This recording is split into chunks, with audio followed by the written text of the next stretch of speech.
Welcome to Huddle Up, brought to you by the Fields Huddle Group. Jaguars senior writer John Oehser, NFL Network analyst and former Jaguar Bucky Brooks, and senior reporter J.P. Shadrick bring you the latest on your Jacksonville Jaguars. Huddle Up starts right now. And welcome in. It is Huddle Up with Bucky Brooks. It is Wednesday, September 27th. J.P. Shadrick with you in London. Bucky Brooks is in Los Angeles. John Oehser is right in between us in Jacksonville, Florida. The Jaguars and the Falcons coming up at Wembley Stadium, London this Sunday. The Jaguars looking to clean some things up, of course, from last week's game, and it's a long list of things to get right. Falcons come in at 2-1. They lost last week, but they have some powerful players, certainly some young talent on that team on the offensive side. And this is the beginning of now a 2-week stretch for the Jaguars in the United Kingdom. They'll travel Thursday night, arrive here Friday morning. Huddle Up with Bucky Brooks, brought to you by Fields Auto Group Jacksonville. Step up to luxury. FieldsAuto.com. Well, it's 9 o'clock here in London. What time is it in L.A., Bucky? It is 1:05. 1:05. Okay, and it's 4:05 in Jacksonville, right, John? It's time to get a win, is what time it is. JP. Whoa. Time to get a win.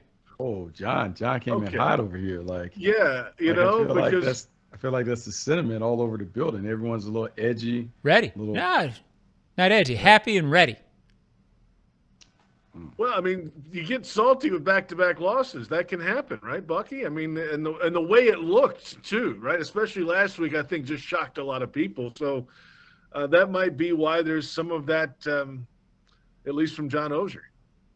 Yeah, no, I can understand that. And it's disappointing in all aspects, because the game on Sunday against the Houston Texans was one of the worst ones that we've seen in a long time. This is one where you got beaten all three phases. And the problem with getting beat is not necessarily that the Texans beat the Jaguars. The Jaguars beat themselves. So many self-inflicted errors and miscues, turnovers, pre-snap penalties, kicking game woes, just any way that you can lose a game. I mean, we checked off all the boxes. I mean, so hopefully when you have a performance like that, the next one is one that'll be more like what we expect from the Jaguars. Yeah, not to belabor the point, but you had a couple of big drops offensively. You had a couple of, at least one 7-point giveaway defensively. And then if you look at the special teams, you make an argument, a 27-point swing on special teams. You had a chance for 6 points on field goals. It set up 2 touchdown drives the other way. You gave up a 7-point touchdown, which they're all 7 points, but you gave a touchdown on the kickoff. Any one of those areas doesn't have those, and it's a closer game. It just goes to show you how much they gave away, to speak to Bucky's point.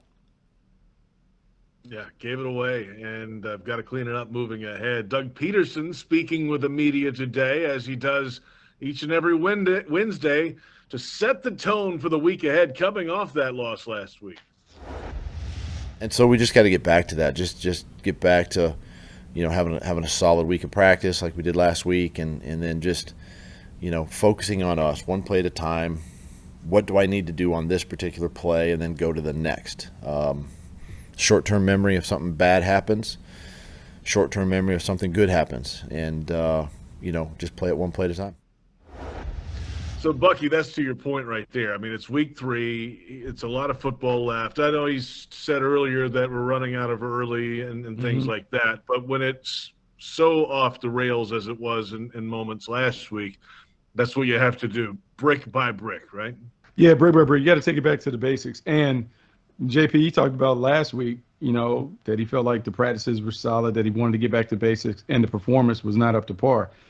Sometimes it's that. And so when you're process-oriented, meaning you want to create the right habits, you want to create the right practice habits that eventually lead to game reaction and execution, you have to kind of continue to pour into that. And I think a lot of it can be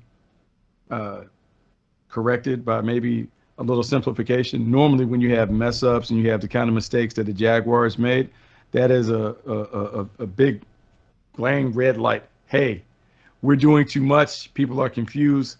Let's simplify so the guys can play fast. And when you simplify and you allow it to be one where you're letting you guys play fast, typically the superior team, the more talented team ends up winning. Yeah, I kind of thought they tried to simplify it last week. So I don't know how much more there is to do on that. I'm not saying there's not. It's like that was their approach last week.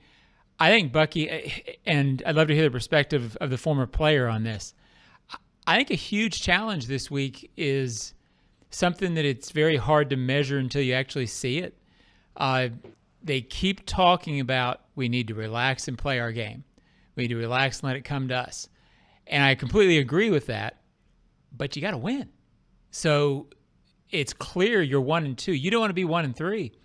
So there's some real urgency here as well. You would love to see him get a lead. I think that would have helped him last week. But I asked Trevor Lawrence, and he told me it was a good question, so I assume it was. How do you relax when you have this feeling of, oh, we got to win this? Because it's not must win, but you don't want to be 1-3 either. No, you don't want to be 1-3, but it's a marathon, not a sprint. And what Doug Peterson and the coaches have to do is they have to alleviate some of that pressure on the players. And as much as I want the team to play with like that urgency, what you don't want to happen is to play with desperation, because desperation leads to recklessness and carelessness, and all the mistakes that we saw a week ago, you'll continue to see those. Some of this are the growing pains. It's been a long time. I mean, you go all the way back. What was the year? Jacksonville, when everything was 2018? 17, yep. 2017. 2017 was great. 2018 was loaded with a lot of expectations. Then the team fell apart. Sometimes the natural inclination for a young team, when you have the following season, you think you're going to pick up right where you left off. And no matter how much they talk to the team, how much Doug Peterson stands in front of the team, say, hey, guys, we got to go all the way back to step one. It's not until it kind of dawns on them like, hey, you know what? We can't fast forward to get to the end of the book. We got to make sure that we read all the chapters and all the pages to get to the very end. And so I think, look, it was a low point against the Texans, but it might have been the best thing, because now maybe instead of looking too far in the distance, they'll focus on the here and now. Yeah, JP, that's, I think, if you're holding on to something this week that makes you think they're going to play better, I think that's it. Bucky, I know you said Doug really got on him at halftime. And Oof. You saw them come out a different team. And then you had again, everybody's making fun of the kickoff return. It was an awful looking play, but I get how it happened. Sometimes those sort of fluky, freaky things happen. And that got him back behind the 8 ball, so to speak, and it was hard to continue that after that. I'm not in meetings, but I'm assuming it's going to be sort of another foot in the rear end week from Doug.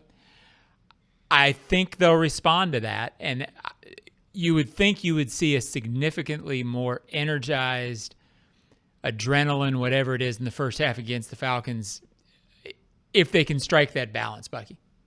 Yeah, no, it was as animated as I saw him. It was actually a classic John Oehser speech, the way that he led into him. It was laced with a lot of expletives, a lot of fair, cover your ears, you shouldn't hear that stuff or whatever. But he was riled up, and I've never seen him that animated. And I think the frustration comes from the fact that this is a team that looked really good in the preseason.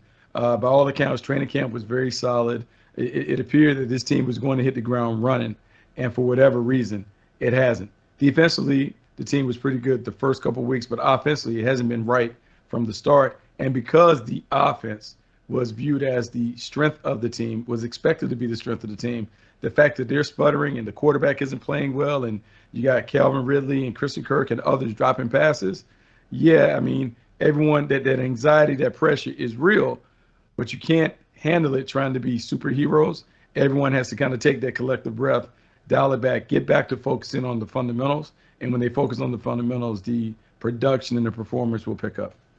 Earmuffs, John. Earmuffs. That's what you know. A lot that's of John Oehser special words, like a lot of.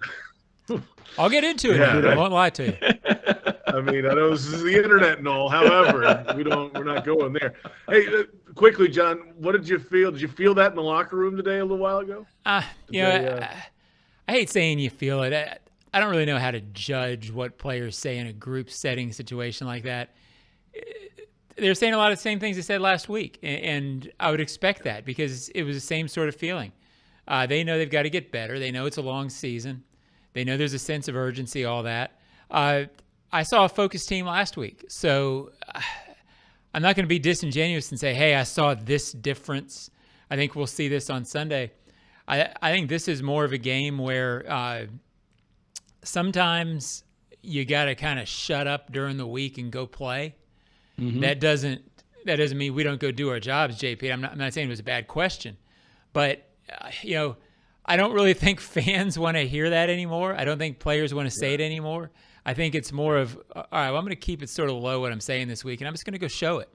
That feels to me like where they're at.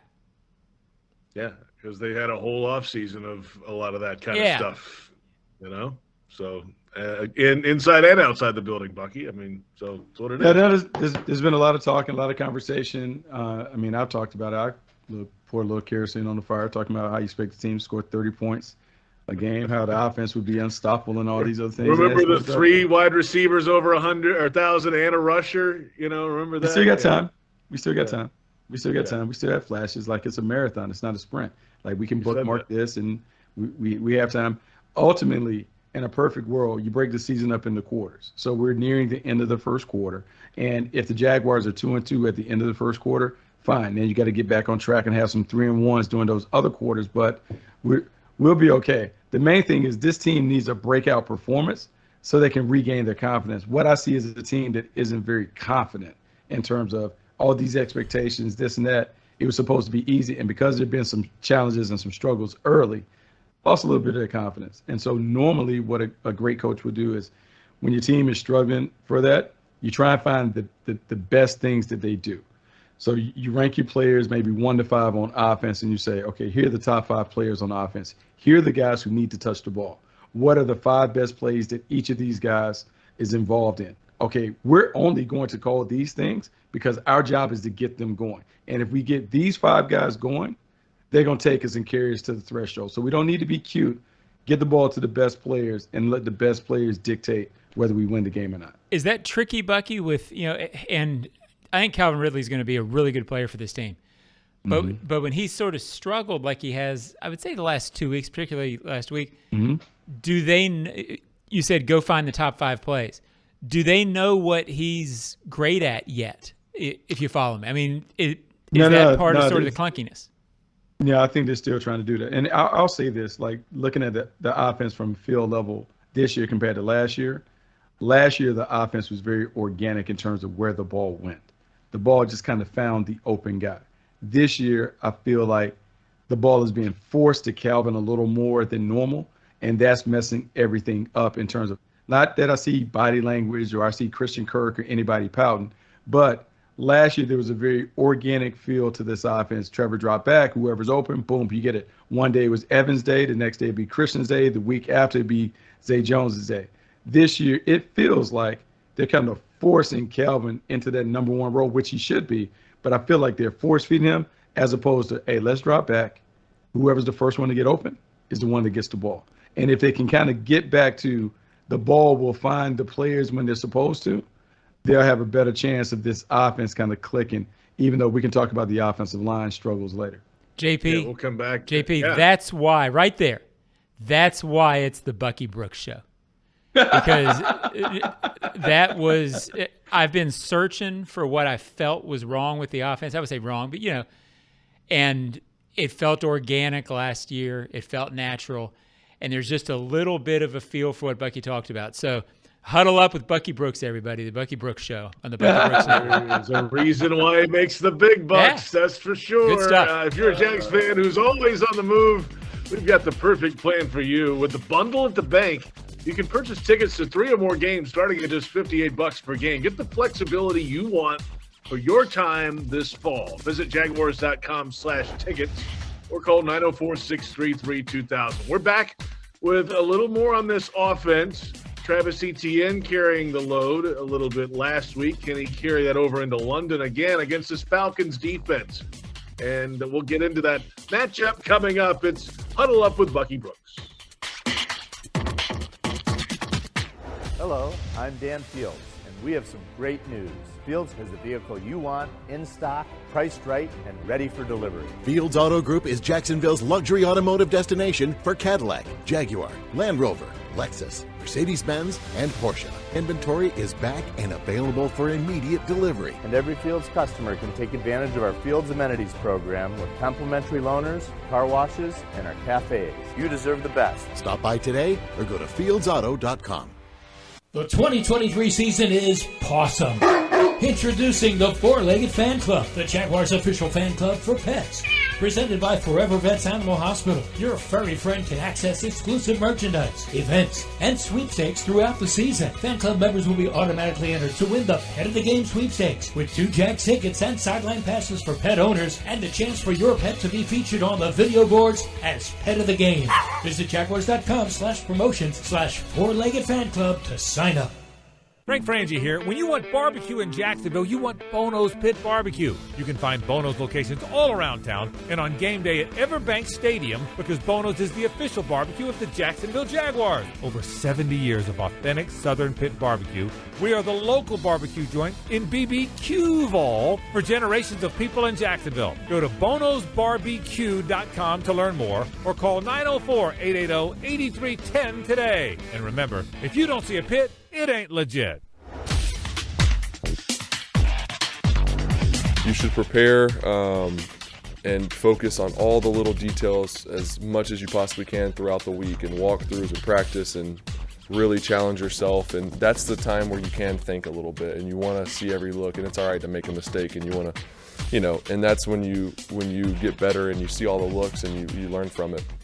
So have that sense of urgency in practice of, let me get everything I can, all the information, dial in on the game plan, have it, know it like the back of my hand, so then when Sunday comes, you just go play. And of course, there's going to be mistakes either way. No matter how well you prepare, there's going to be some mistakes, but you can just go play free and play and not think. I think that's the biggest thing is when you're thinking more than you're just reacting, it's hard to play, especially at this level. It's hard to play that way. So I think that's for all of us, myself included, is just to continue to challenge yourself to do that and to prepare that way so when Sunday comes, you can let it go and not think. That's quarterback Trevor Lawrence. Good stuff today in his Wednesday press conference. Always speaks to the media. I believe he's going to speak again Friday when they arrive in the UK. That's the normal situation once the team gets through their walkthrough at the practice field Friday. Welcome back. It's Huddle Up with Bucky Brooks, JP Shadrick, John Oehser, and Bucky Brooks. The Jags and the Falcons coming up, and we talked a little bit about this offense, but now the matchup against this Falcons defense, and let's start up front. I mean, that's where the focus has been from head coach Doug Peterson, really both lines, offensive and defensive line for the Jaguars. But after the last couple of weeks, what does this matchup look like against Calais Campbell and Grady Jarrett and the like up front, Bucky? It's the struggle. The offensive line has really been struggling because injuries, poor performance, just a lack of chemistry and continuity has prevented this front line from being able to really protect the quarterback or really make big holes on the ground game. The one thing that you hope for, and depending on Anton Harrison's status, is that you're able to kind of develop some chemistry by keeping them out there. Brendan Scherf hasn't been healthy. He's struggling against power. You got the young guys, Ben Barch, and those guys having a tough time. And so it's just been in flux. First thing you have to do is figure out which protections work for the group that is on. You can't have too many complex things. Trevor talked about when you're slowing down, you're thinking you're not fast. You just got to make it very, very clear for everybody. And if it's only 1 or 2 protections that you carry, then that's what you have to do. But this has to be a game where I would say the play sheet has to look like this. It has to be very thin, has to be very small. Put it on a little index card. We want to go fast because, look, being able to play fast, eliminate a lot of the mistakes, that will give the Jaguars a chance to have success. As much as it looks great on the blackboard, it's about making sure that the players know exactly what they're doing. They can do it confidently. Usually it's like this, like it's massive. I don't know if you need that. Shout out. Rest in peace to Mike Leach. Little Mike Leach had it right there. We put it on an index card and go to work. Yeah, that's what happens, John. Yeah, I kind of thought last week, actually, if there was a silver lining, I thought they blocked for the run okay. When they were in the game, they sort of had to get away from it in the second half when you're down by 17 and, whatever the numbers were.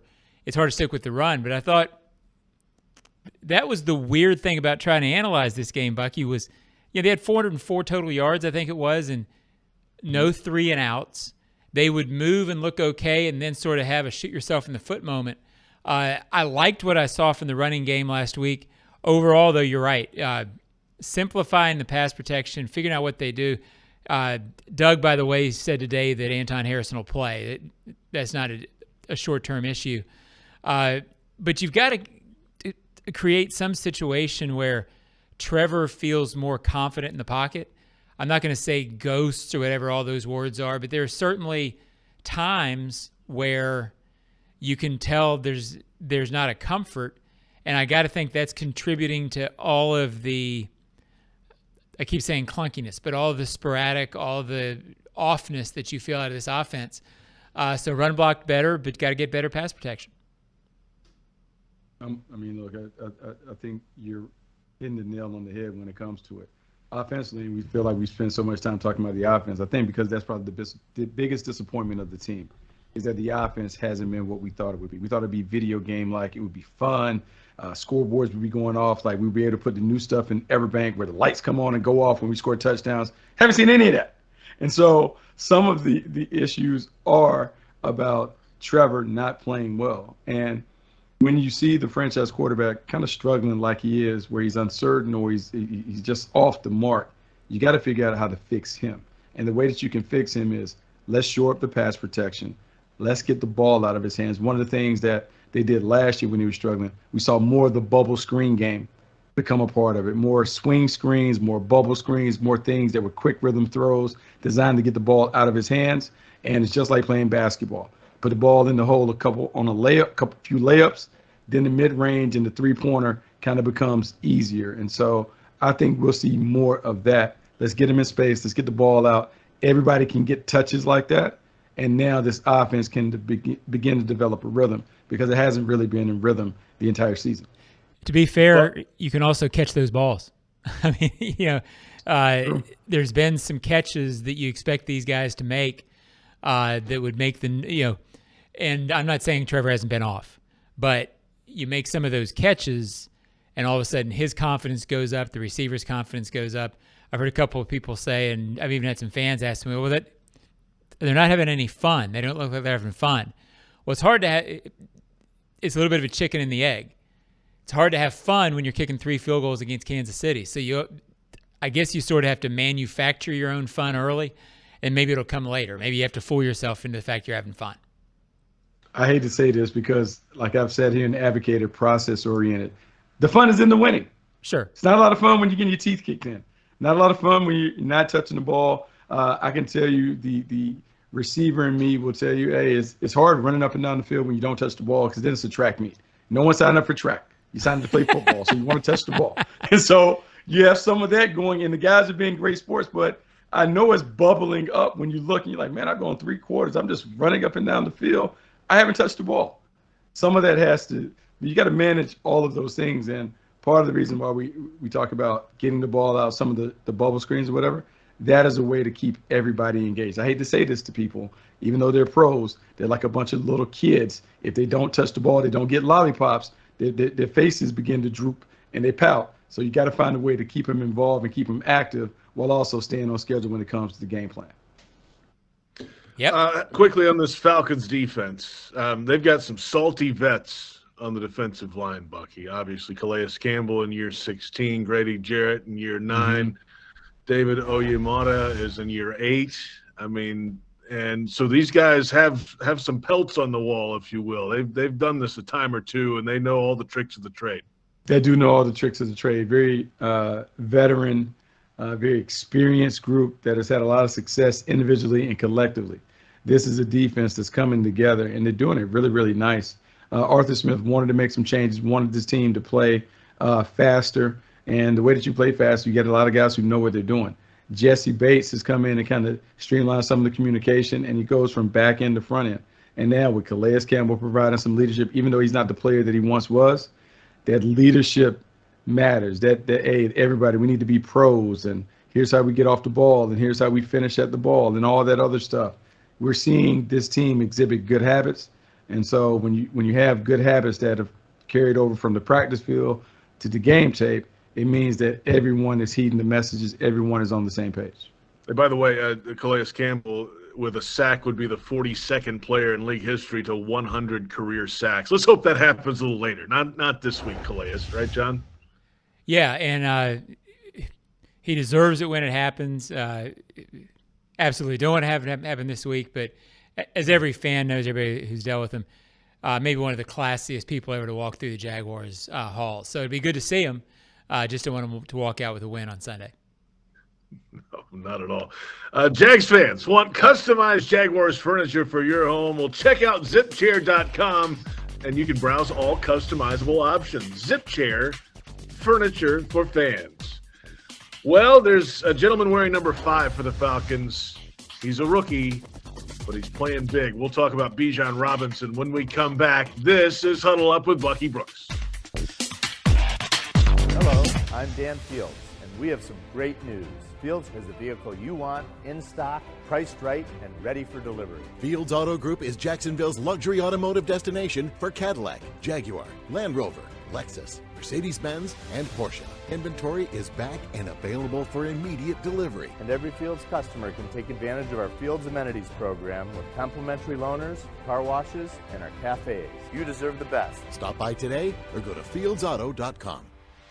Are you ready to elevate your tailgate experience, Jaguars fans? Citrus Distillers, a proud partner of the Jacksonville Jaguars, is excited to announce the 2023 Jaguars Limited Edition Whiskey Bottle. Now available at Total Wine and other participating retailers. Elevate your tailgate experience, Jaguars fans. The 2023 Jaguars Limited Edition Whiskey Bottle. Duval! Your hometown gate now has more ways to save. Introducing My Gate Rewards, a new loyalty program with member-exclusive savings and fuel discounts. Earn points on in-store purchases, take advantage of special offers, and save on products you love. Score free coffee, fountain drinks, pizza, and soft serve with Gates frequent shopper clubs. Then use your points on savings at the pump. Download the My Gate Rewards app in the App Store today or ask a store associate for more information. Go from good to Gate.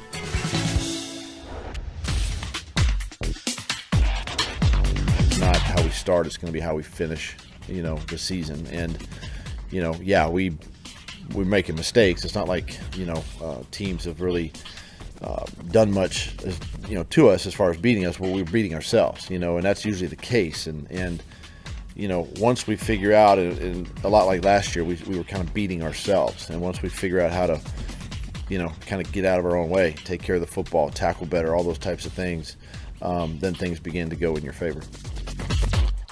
It's Doug Peterson, of course. Welcome back. It's Huddle Up with Bucky Brooks, JP Shadrick in London, Bucky Brooks in Los Angeles, John Oehser is in the middle in Jacksonville. We'll all reconvene here this weekend for the Jaguars-Falcons matchup at Wembley. It's a 2:30 British summertime kickoff. That's 9:30 a.m. Eastern, and plenty of lead up into the football game. Of course, the Jaguars making their 10th appearance in London, 10th game coming up this weekend. This will be the 9th game at Wembley for the Jags. Well, I said going to break number 5 for the Falcons. Well, that's Drake London is number 5. He's a wide receiver. He's tough but too. This is a running offense led by number 7, Bijan Robinson, rookie running back out of the University of Texas. He is the leading rusher. He is the leading pass catcher, and he is really difficult to get hands on, and he gets yards after contact. If you can contact him, he's got all these moves and things and highlights already in 3 weeks, Bucky. And it's him, and they've got tight ends, and it's Arthur Smith, a former tight end coach, and this is the offense they're rolling with Desmond Ridder pulling the trigger.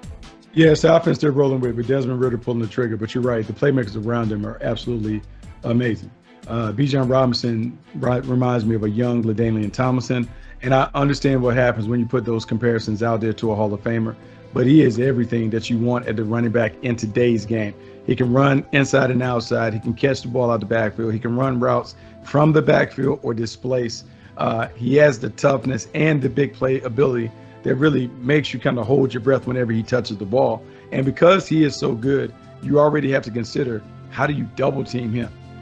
Double team him in the passing game, and then it creates opportunities for others on the perimeter. They have Drake London. They have Kyle Pitts, who neither one of them has really gotten loose, but their potential as these big basketball types gives them an opportunity to really kind of flex their muscles and be problematic on the perimeter.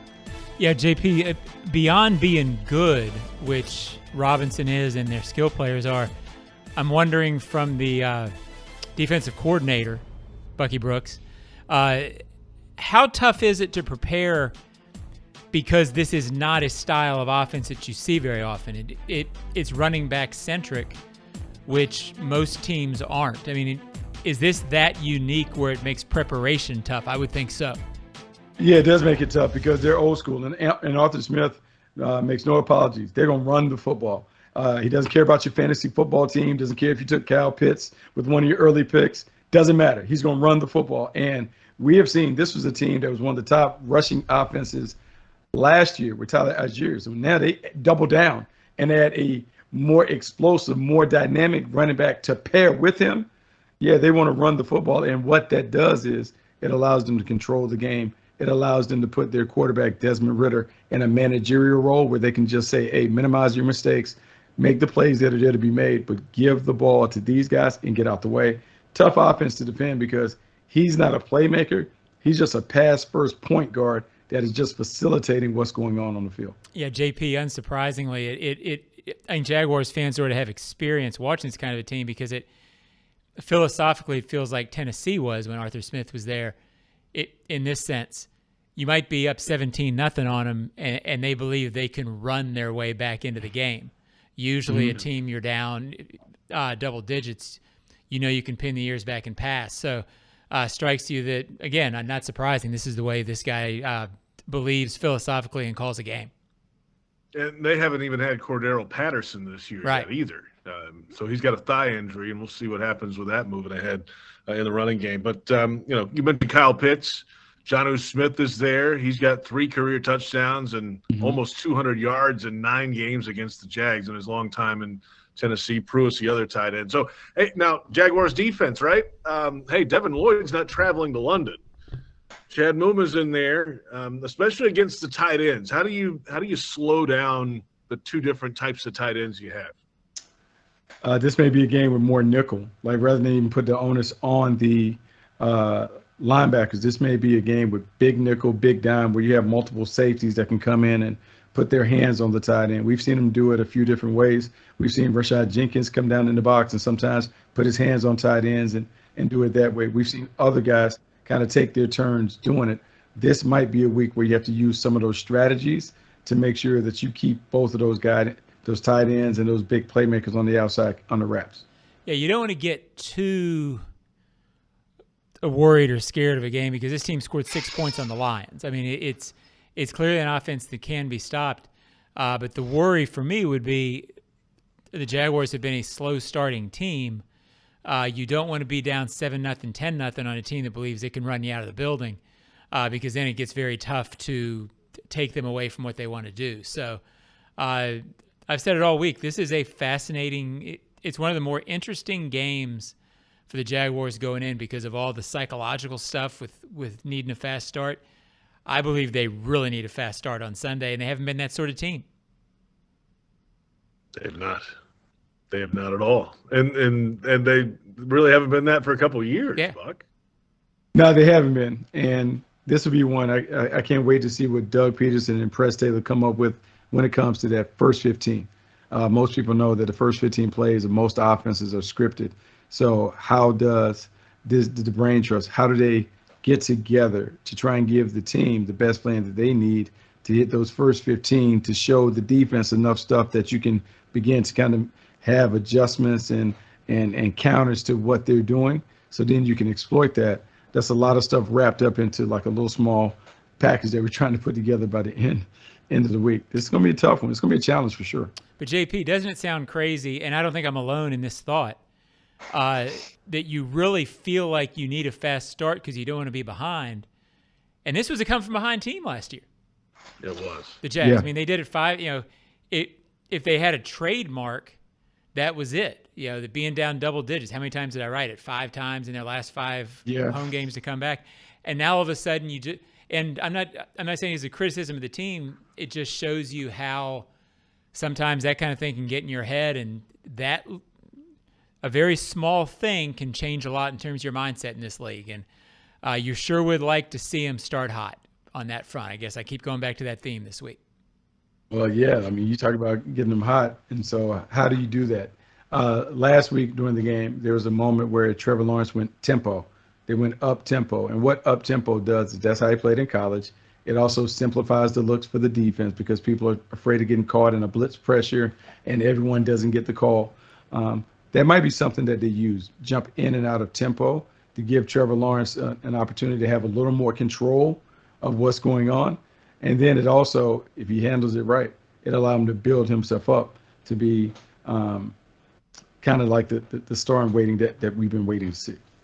And is this might, I don't know how accurate this is, but it kind of takes a lot of the thinking out of it too, right? Just, hey, we're going up to the line, we're playing. There's no pre-checks, none of that stuff. No, you get to play fast and you get into a rhythm. And one of the things that we've seen, whether you're going tempo where it's no huddle or whatever, or you're going quick rhythm, in and out the huddle, get to the line, go. In and out the huddle, get to the line, go. There's a rhythm that you can develop by going fast and playing fast like that can help Trevor settle in. Remember, at Clemson, at his high school, he was kind of like the one-man show that kind of controlled everything, was the maestro. Don't know if he's ready for that, but in giving him an up-tempo, no-huddle offense, you allow him to be in more control. Maybe he's one of those guys that needs to lead from in front. You give him the keys before he's kind of earned it, and then he grows into the kind of leader that you want. I have a question for the offensive coordinator, JP.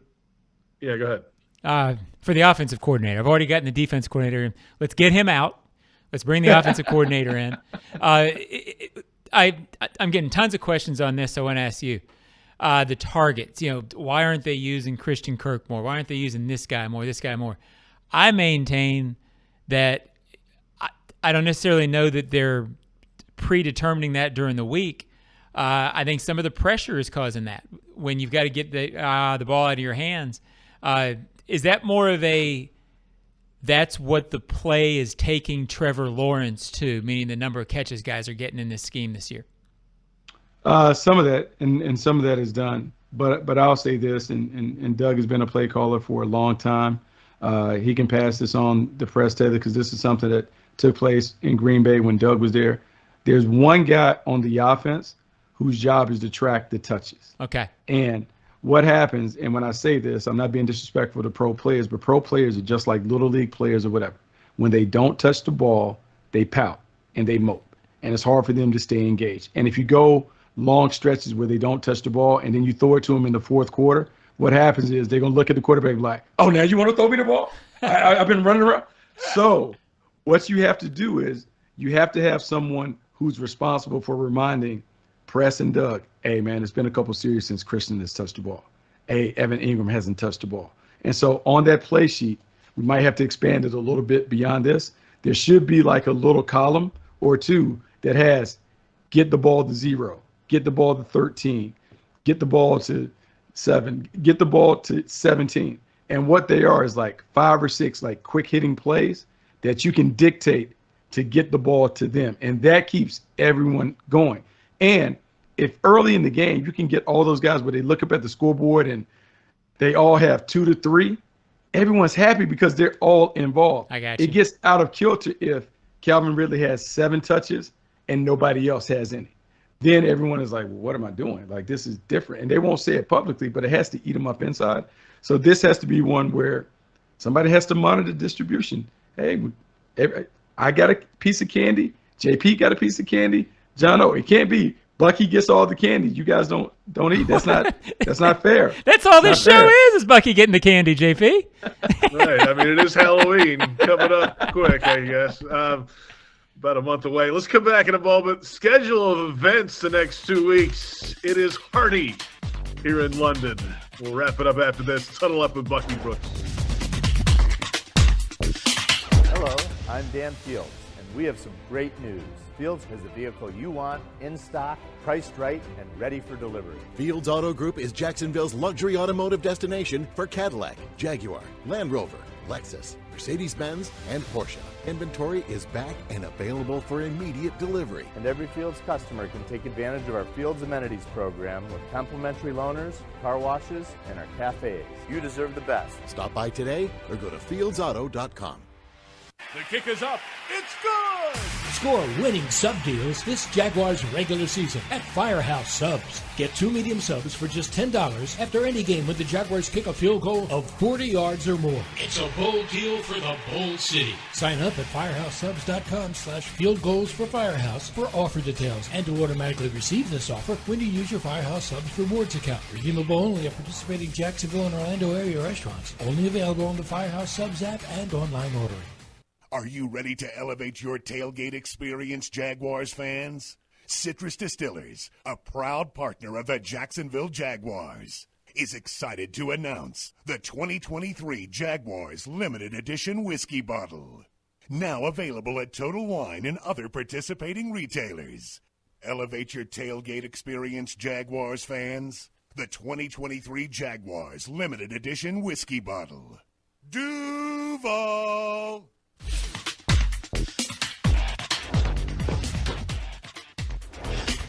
You know, we're doing everything together, sort of one of those bonding type experiences as a football team, as coaches, and this just happens to be over in London, and it's a great place, and we're excited to be going over, and a chance for us to kind of, you know, sort of reset maybe a little bit and regroup and try to get back on track. Head coach Doug Peterson.